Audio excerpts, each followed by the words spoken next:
There are roughly 119,740,000 kilometers between the planets Venus and Mars. Somewhere in the middle lies Earth.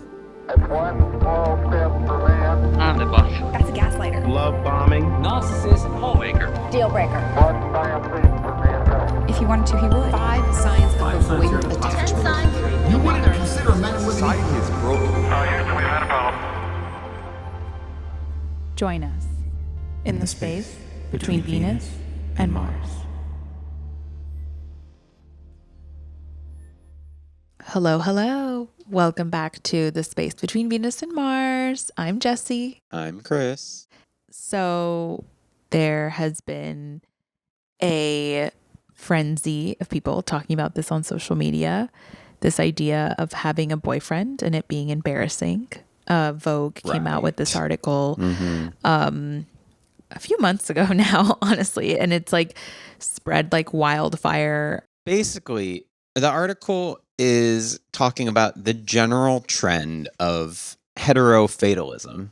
I think the moment right now, at least for this article, is coming from a place of popping the image balloon of women as being independent and self-sustaining, and that it sort of is at odds with the kind of thing that's in vogue right now as far as like female identity. But Yeah. it there's other aspects of it as well, as far as like not wanting to boast too much about having a boyfriend, not wanting to having to scrub your social media after you break up with your boyfriend. It's coming from a very guarded place, it kind of seems like to me, this perspective. Yeah. Well, I mean, embarrassing. Like, you have shame about being partnered with someone. That's pretty intense. Yeah. And I will say, I am an agent of the patriarchy as well, or an agent of this as well, because I can fully admit myself to seeing some of my friends or people get into relationships and I'm like, they're with that guy? I would never be with that guy. Sure. You know, so like I am in my own way reinforcing this idea quietly and privately, and probably I shouldn't be doing that, but I understand. Are you saying this to them, or are you just saying it to yourself? I'm saying it to myself. I see. Okay. You know, Yeah. I don't want to. I want them to be happy, and Yeah. I can see how some of my friends who are partnered up and who do have boyfriends, I'm not saying that they should be embarrassed by them by any means, but I can see, I find myself judging them. Okay. Yeah. Interesting. Yeah. Oh, well, that was part of this article as well. The new trend of the soft launch instead of the hard launch. Sure. Yeah. I mean, what are your thoughts? Well, I think that it's tough. It speaks to a larger kind of idea of us feeling like we have to present ourselves in a certain way. Sure. Yeah. To the world. And I mean, I think this is like pretty synonymous to the idea of like how everything is cringe, you know, like this idea like, oh, like people are afraid to dance. They're afraid to go out dancing, right? Like that's a thing. There's been op-eds about that as well. And I think it's kind of that same thing, like just this idea that everything that has, or that could lead down a path with a modicum of discomfort is like something that needs to be, you need to sort of mitigate that at all costs. So I think like this idea of the soft launch will help you. Like if things go bad, maybe you can like retract quickly and like retract from that embarrassing social suicide on the internet or whatever. Yeah.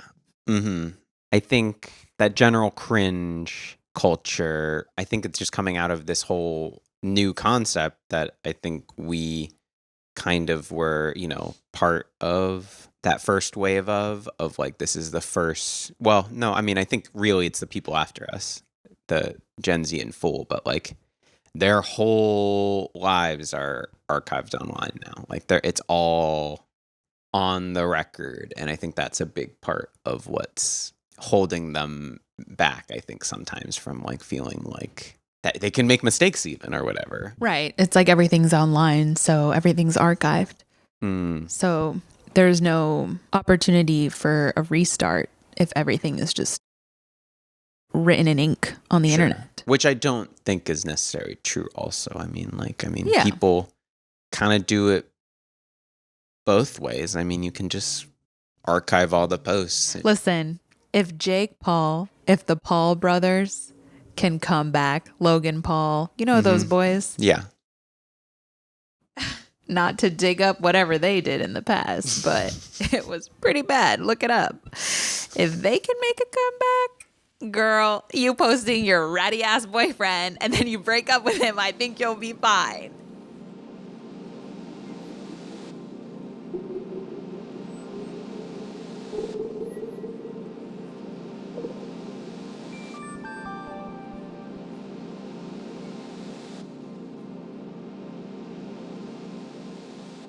I will say, outside of the social media of it all, I do find this concept generally, maybe not having a boyfriend embarrassing, but I do find the concept of love pretty embarrassing. I think, well, now I don't. This version of myself doesn't. But I will say, I mean, I grew up in a Latino immigrant household, and it was very school focused. It was very labor focused in a sense that you had to focus on school. Boys were nowhere to be in your brain, in your thoughts, in your anything. Like, I was not allowed to have a boyfriend, or maybe my parents would beg to differ if you ask them now. But boys were supposed to be the last thing on my mind. I was supposed to have good grades. I was supposed to focus on band and schoolwork and AP classes and my little short film projects and whatever the heck I was working on at the time. And so I really grew up with this idea that like romance and love and having a crush was really frivolous and secondary and something to be, honestly, something bad. Like, it's like, oh my God, you're talking to boys? Like, I would never get grounded. That's not a thing my mom did. But like, I would get like kind of yelled at. I remember one time, I must have been in like 7th or 8th grade. I think I had started dressing slightly different. Like maybe I had borrowed one of my sister's tops or something, or like maybe wearing something a little bit more girly. And I think my mom had picked up on the trend. And I remember one night my mom walks into the dining room where I like do all my projects, and she's like, "Stop what you're doing." And I go, "What?" She goes, "You know what you've been doing. Oh. Stop it." And I go, "What are you talking about?" Like as a teenager, I'm like, "What are you talking about? Like, what do you mean?" And she's like, "You know exactly what. Like, stop it." And that was it. And then she just left. And it was like late because I was like up late, frantically getting a thing done for a presentation or whatever. And this was referring to just the outfits? I don't know. I'm assuming right now that it was. Like, I genuinely think in my head that she thought that I had been talking to a boy and I had been dressing differently to impress a boy or whatever. And that she had instinctively, this is me putting together a bunch of bullshit that I don't even know if it's true or not. Right. The point is, my mom, my guess is that she had guessed that is something that I had been doing. And it's like, stuff like that would happen. So it was always like this looming, like, don't have any sort of like inclination to do anything that expresses any form of like sexual expression or in that way. or like romantic leaning. And I think that's why I gravitated so strongly towards Twilight, like, and fan fiction. And I think that's why like I yearned and I held on to that so freaking tightly, because it was the fantasy that like I could not even have a modicum I couldn't even have a modicum of expressing those feelings anywhere else. And I so desperately needed to. I was a young girl, you know, to add on top of that, Twilight was seen as something very frivolous. How much shit did Twilight get? Just for it being a romance thing about like really two people falling in love, you know, and how embarrassing. I mean, it was like shameful. I think still to this day, it's like my guilty pleasure is Twilight. Why are you guilty about that? It is a great story.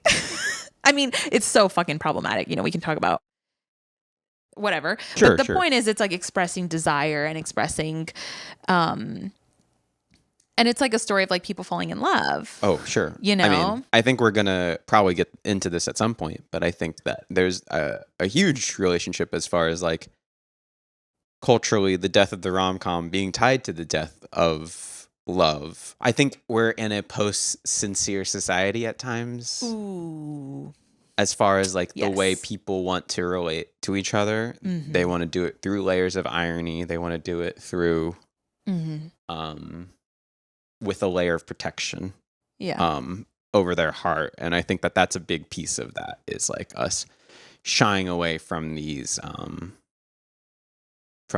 stuff like romantic movies and culture, I think, in a big way. Yeah. I mean, I'd say most of the stuff that now is bigger within that world, I mean, you could call romance, but it's also borderline smut. I don't know.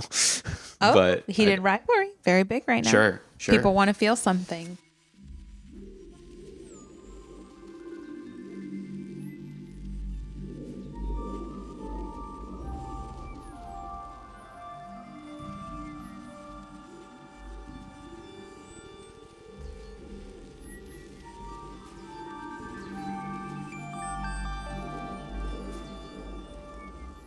Love does feel like so low on the priority list of things that compared to all of the other like things pieces of your life. Compared to all the other pieces of my life, like to then admit to this idea that I want to find happiness in someone else. Like, I think that if I'm being honest with myself, it's like admitting that like I'm not able to do it fully on myself. Does that make me less of an independent, strong woman if I still want to love a man and have a man in my life?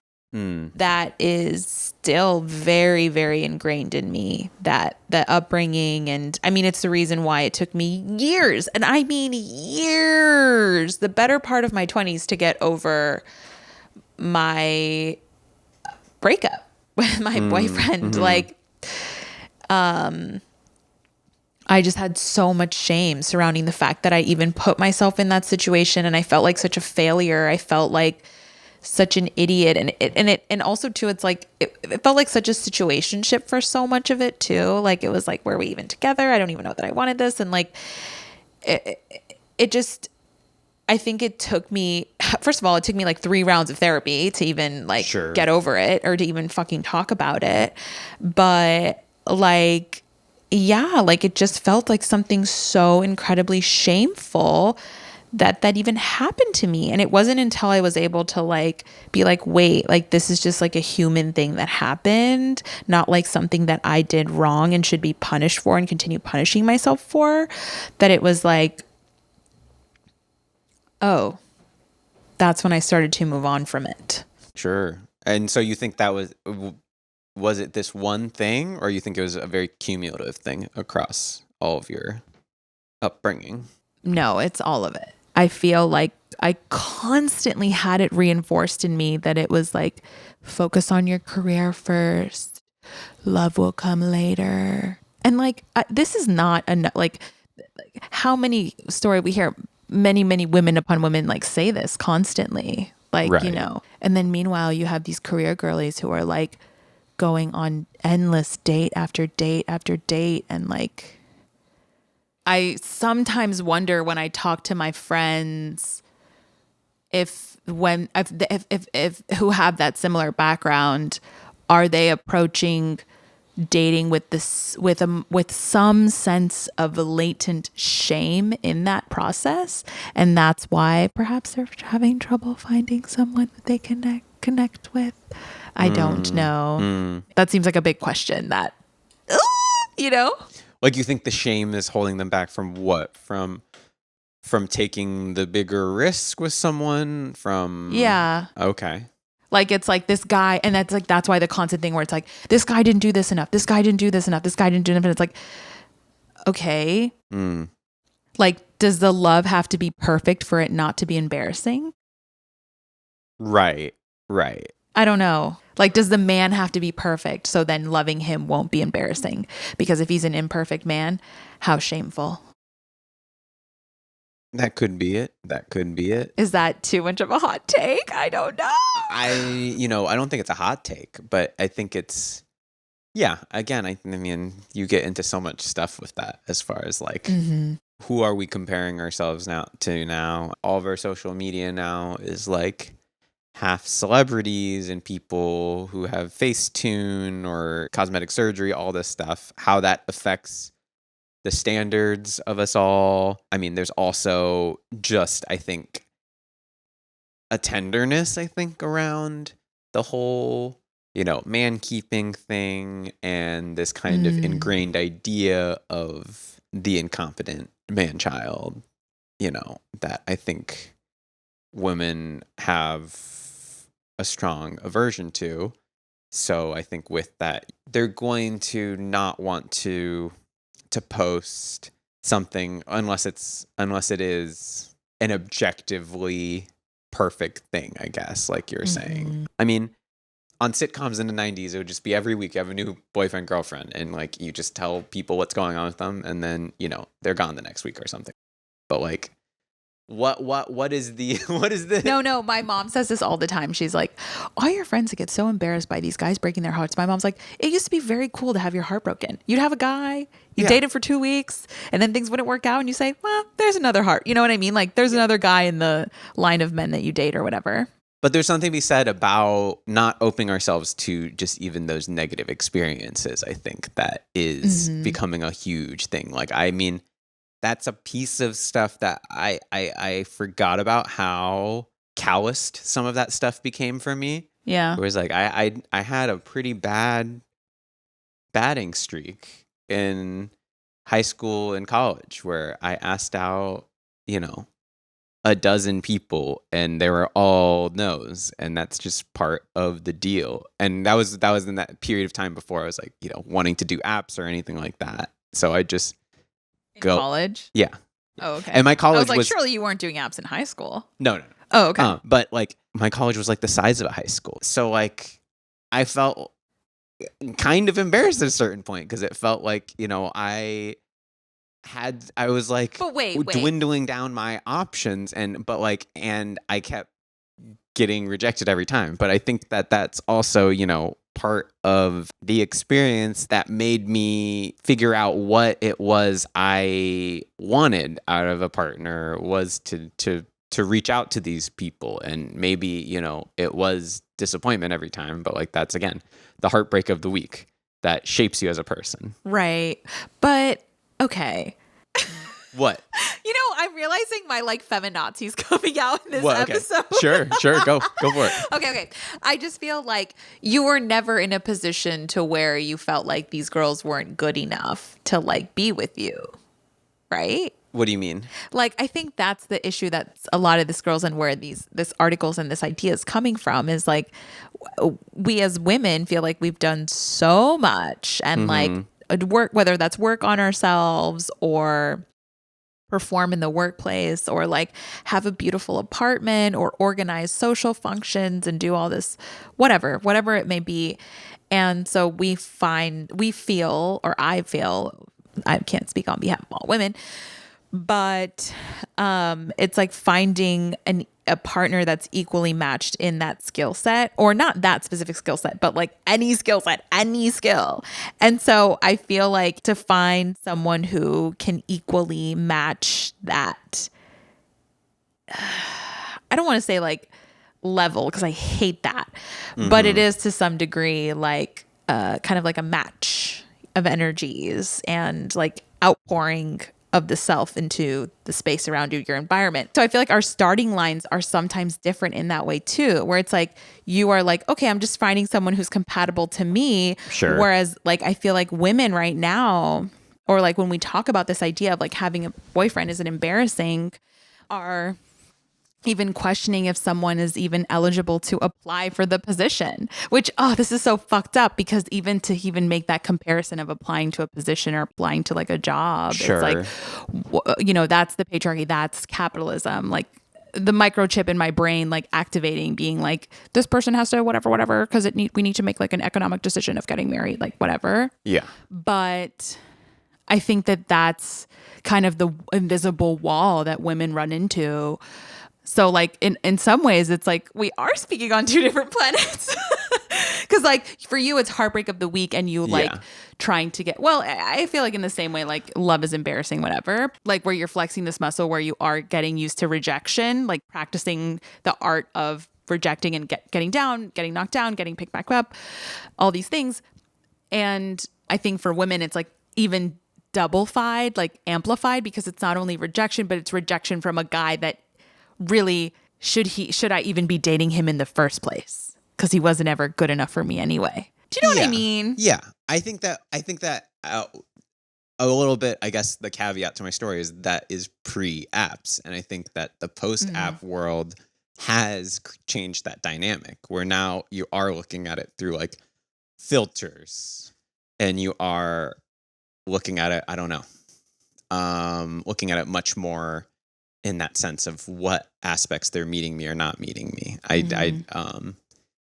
Like I watched the Materials recently, and I can't stop thinking about it in the sense of like how much more now we kind of did like a full 360 circle in some ways. It felt like, because there's a period of time, I mean, I know that especially during like that whole, you know, like legalize gay marriage and like there's all of these things moving forward, it was like very much the whole hive-minded thing was very much coming from this very heady idea of love being love, and that being the thing that connects everyone. And it feels now like a lot of the way people look at things is through these filters and kind of qualifiers of like above 6 foot, makes over 150K, you know, all of these ideas of like it being much more A marketplace. Yeah. Than being like a potential connection or not. So right. I was perceiving things in that time period in the way that I guess I had just always seen it done in the times before, which was just, you know, find someone you click with, take a swing, and if not, you try something else, and that's basically was the only way before. So it's a very different way to think about things now, and I think because of that filtration system, people are much more choosy and much more picky.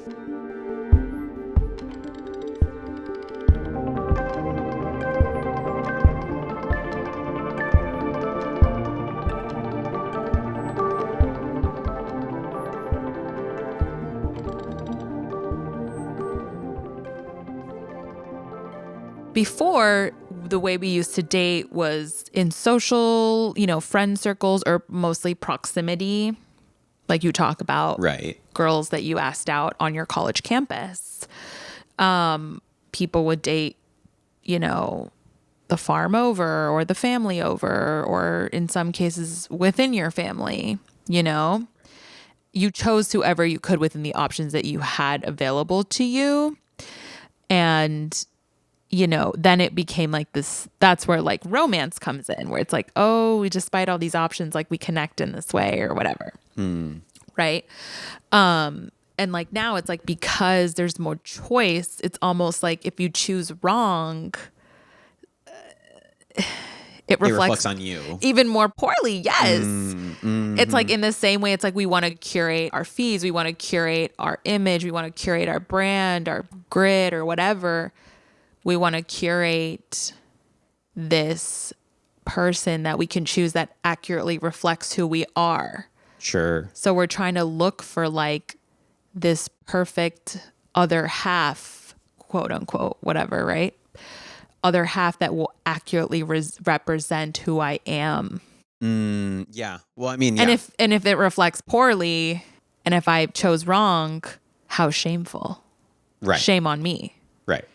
Because then it's Dang. like, boom, there goes half of my Instagram feed. And like, what was that whole period of my life really about Whoa. in the public persona sense of it?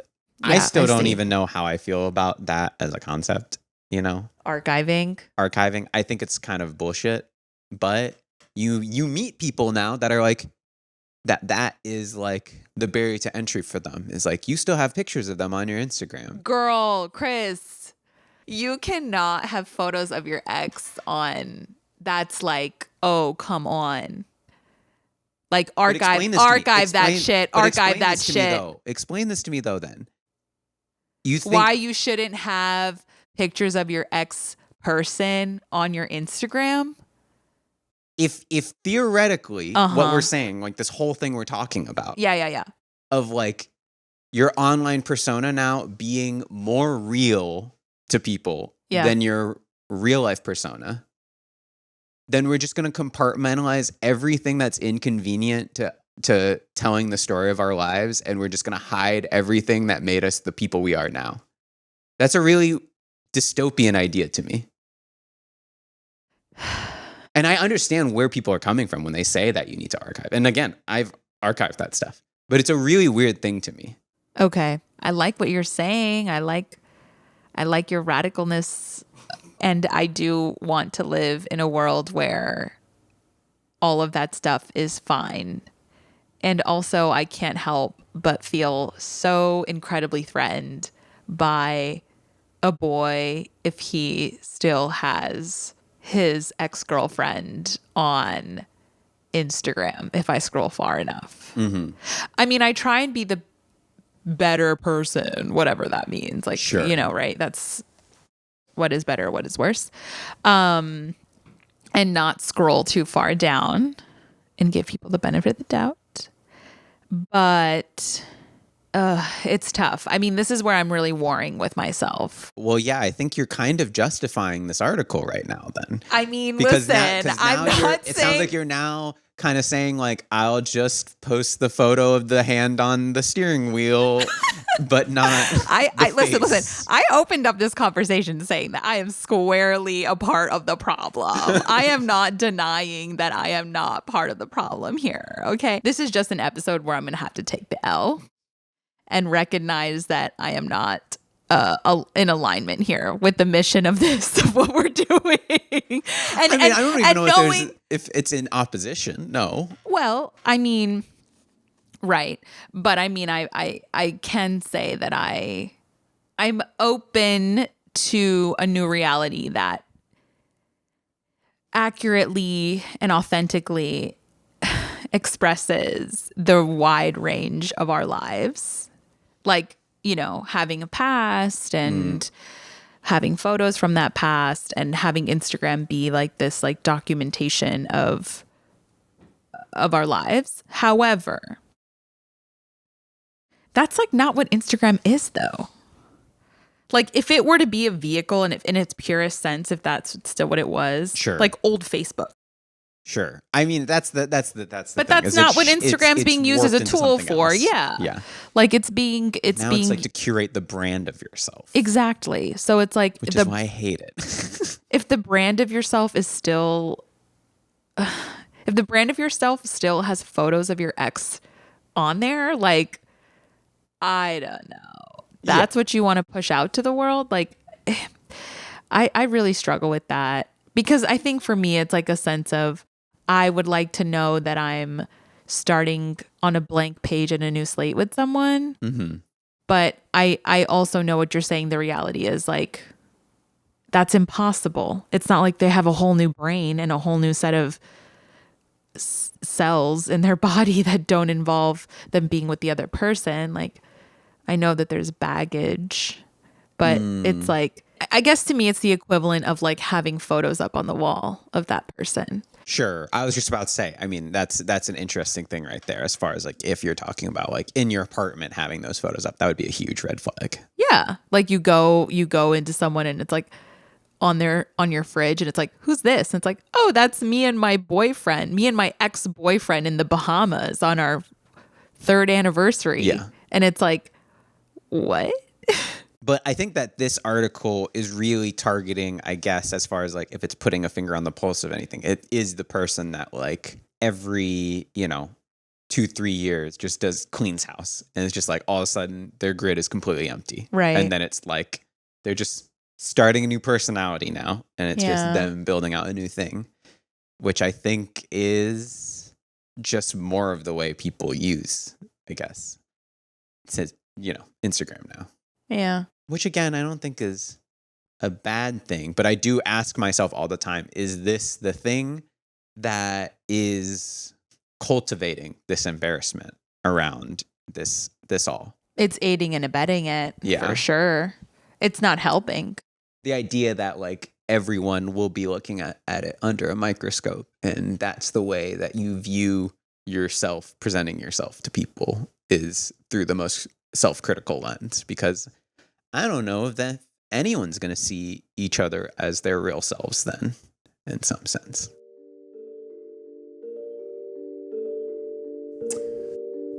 That's sad. Love is embarrassing, but it doesn't have to be.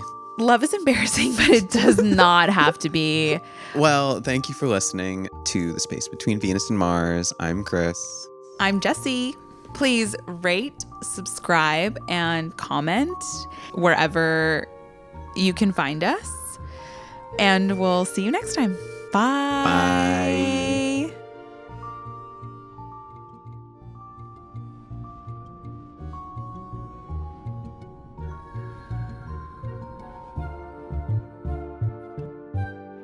Our show is made by us, Chris Dold and Jessie Rojas. Our producer is the lovely Marianne Rojas. Our composer and mixer extraordinaire is Rosalind Wong, and all of our art is carefully handcrafted by Jacob Bangkok. If you haven't already, make sure to follow us on Instagram and TikTok. You can find us there under @Venus and Mars Pod. Make sure to rate, review, and subscribe on Apple Podcasts or wherever you get your podcasts.